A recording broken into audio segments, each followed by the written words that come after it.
Hello guys, एनसिनो class में आपका स्वागत है।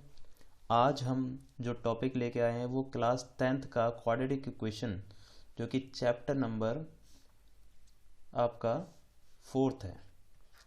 चैप्टर नंबर 4th का टॉपिक है जिसका नाम है splitting the middle term method.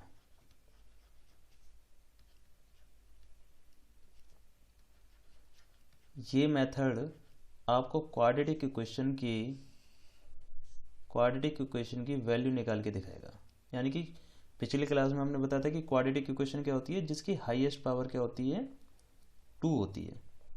तो क्वाड्रेटिक इक्वेशन में जैसे कि ax² plus bx plus c equal to 0, ये हमने बताया था, ये उसकी जनरल फॉर्म होती है। इसमें जो x की वैल्यू होती है उसके 3 मेथड हमने बताए थे। फर्स्ट था आपका कंप्लीटिंग स्क्वायरिंग मेथड, जो कि हमने पिछली वीडियो में दिखा दिया था आपको। Completing squaring method. सेकंड आपका स्प्लिटिंग द मिडल टर्म्स।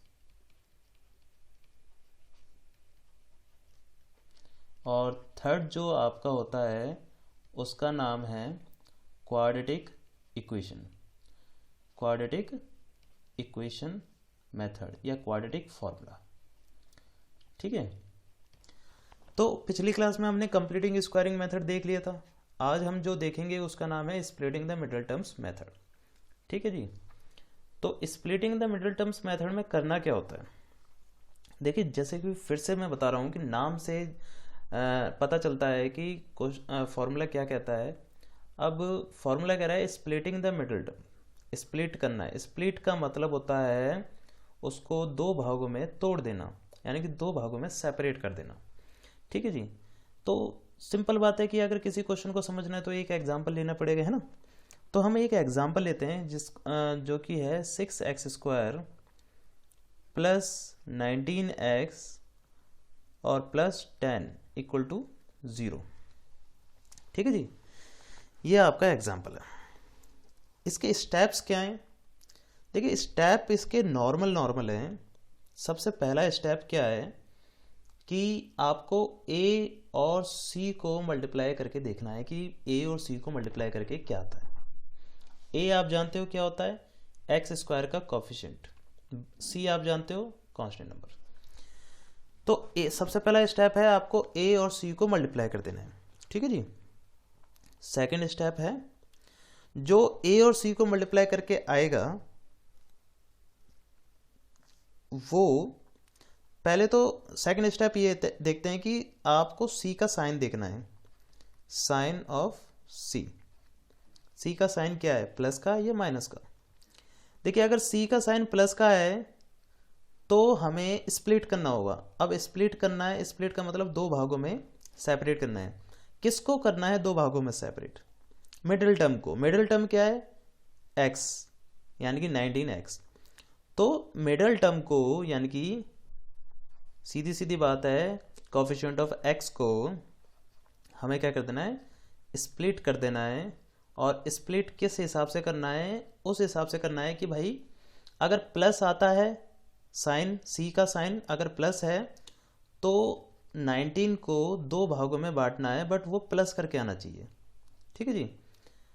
और अगर माइनस आता है तो 19 को 2 भागों में स्प्लिट करना है, बट माइनस करके 19 आए। ठीक है। और एक और बात ध्यान रखनी है कि ऐसे 2 टर्म होने चाहिए जिनको मल्टीप्लाई करके कितना आए, जो a और c को मल्टीप्लाई करके आया था। मतलब हम इसको अब सही से समझते हैं। तो देखिए a और c को मल्टीप्लाई करिए। पहले तो a और c को मल्टीप्लाई करके क्या आता है आपका, a और c को मल्टीप्लाई करके आता है हमारा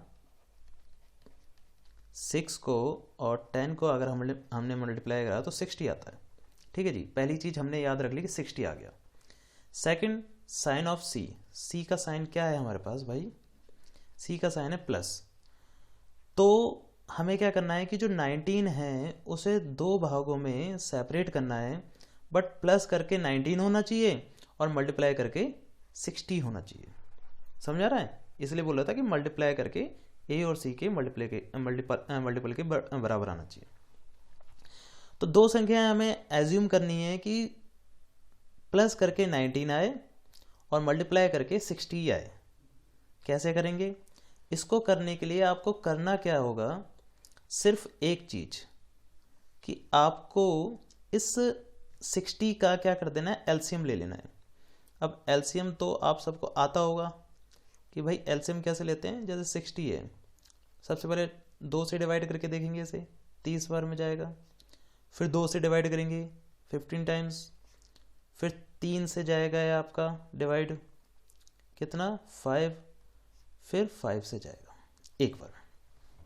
तो इसके जो फैक्टर निकले हैं वो निकले हैं 2 × 2 × 3 × 5। अब आपको देखना क्या है, अब आपको एक एक करके चेक करना है कि भाई सबसे पहले लेना है 2 को, समझ रहे, 2 को ले लिया और बाकी ये टर्म, तो बाकी टर्म कितनी है 30। अब ये बताइए कि 2 और 30 के बीच में 19 का गैप है, नहीं है, तो इसको छोड़ देना।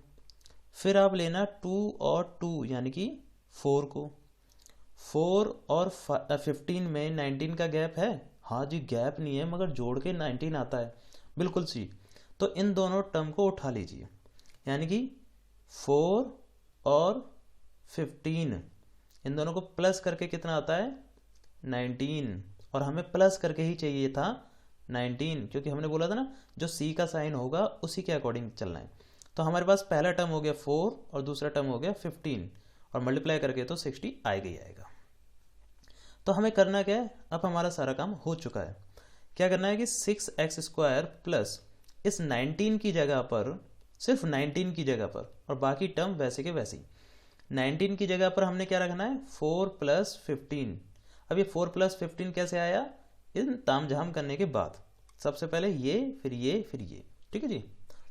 फिर अब तो सिर्फ सॉल्व करना है। अब x को जब 4 से मल्टीप्लाई करा तो 4x, और 15 को जब x से मल्टीप्लाई करा तो 15x + 10 = 0। फिर क्या करना है, अब इसमें लास्ट एक स्टेप रह गई है कि फर्स्ट 2 जो नंबर हैं, टर्म्स हैं, उनको और लास्ट के 2 जो टर्म्स हैं उनको अलग अलग देखना है। इन दोनों में कॉमन क्या है, देखिए इसमें भी 2 से मल्टीपल हो सकता है और इसमें भी 2 से मल्टीपल हो सकता है, क्योंकि 2 जो है इस 6 में भी आता है। 6 को हम क्या लिखते हैं 2 × 3, और इसमें भी 2 × 2 लिखते हैं 4 को। तो 2 कॉमन ले लेंगे हम और x कॉमन ले लेते हैं, तो बचेगा क्या, यहाँ पर अगर 2 कॉमन ले लिया आपने तो 3x, और यहाँ पर अगर 2 कॉमन ले लिया और x कॉमन ले लिया तो सिर्फ 2 बचेगा। प्लस इन दोनों में कॉमन क्या है आपके पास, इन दोनों में कॉमन है 5, क्योंकि 5 इसमें भी आता है 5 इसमें भी आता है। यहाँ क्या बचा 2x, क्योंकि अगर 3x, यहाँ क्या बचा आपके पास 3x, और यहाँ क्या बचा आपके पास 2 = 0। ये दोनों टर्म आपस में एक जैसी होंगी, ध्यान रखना। अब 3x + 2 आपने अगर कॉमन ले लिया तो इधर क्या बच गया, इधर बच गया पूरे में, अगर 3x + 2 कॉमन आ गया तो 2x बचा आपके पास, और यहाँ पर अगर 3x + 2 कॉमन आ गया तो 5 बचा। अब करना क्या है कि 3x + 2 भी = 0 है और 2x + 5 भी = 0 है।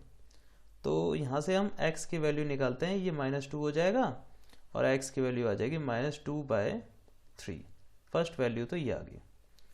नेक्स्ट ये है 2x - 5, इधर आके माइनस का हो जाएगा, और x की वैल्यू क्या आ गई -5/2, एक वैल्यू ये आ गई। ठीक है जी। स्प्लिटिंग मेथड बहुत ही सिंपल मेथड है, बस आपको ध्यान क्या रखना है, इन स्टेप्स को ध्यान रखना है। सबसे पहले मल्टीप्लाई करना है a और c को, फिर c का साइन देखना है आपको, अगर प्लस का है तो प्लस करके आना चाहिए और माइनस का है तो माइनस करके आना चाहिए। ठीक है जी। और फिर आपको करना क्या है, ज़्यादा सोचना नहीं है कि किन दो संख्याओं को प्लस करके आएगा, आपको करना क्या है, जो मल्टीपल आया है a और c का प्रोडक्ट आया है उसका फैक्टर कर देना है और फैक्टर करके एक एक करके देखना है कि किन किन चीज़ों के साथ ये 19 रिलेट कर रहा है या कोई भी जो टर्म आएगी वो रिलेट कर रही है। ठीक है जी। तो उम्मीद करते हैं कि आपको ये क्वेश्चन समझ में आ गया होगा और ये मेथड भी समझ में आ गया होगा। ठीक है जी। आपने दो मेथड सीख लिए, कंप्लीटिंग स्क्वायरिंग मेथड और splitting the middle terms method. ठीक है। उम्मीद करते हैं कि आपको ये एक्सरसाइज के क्वेश्चन करने में हेल्पफुल होंगी। ठीक है जी। तो जो एक मेथड रह गया आपका क्वाड्रेटिक फॉर्मूला, वो हम नेक्स्ट वीडियो में आपको समझाएंगे। ठीक है।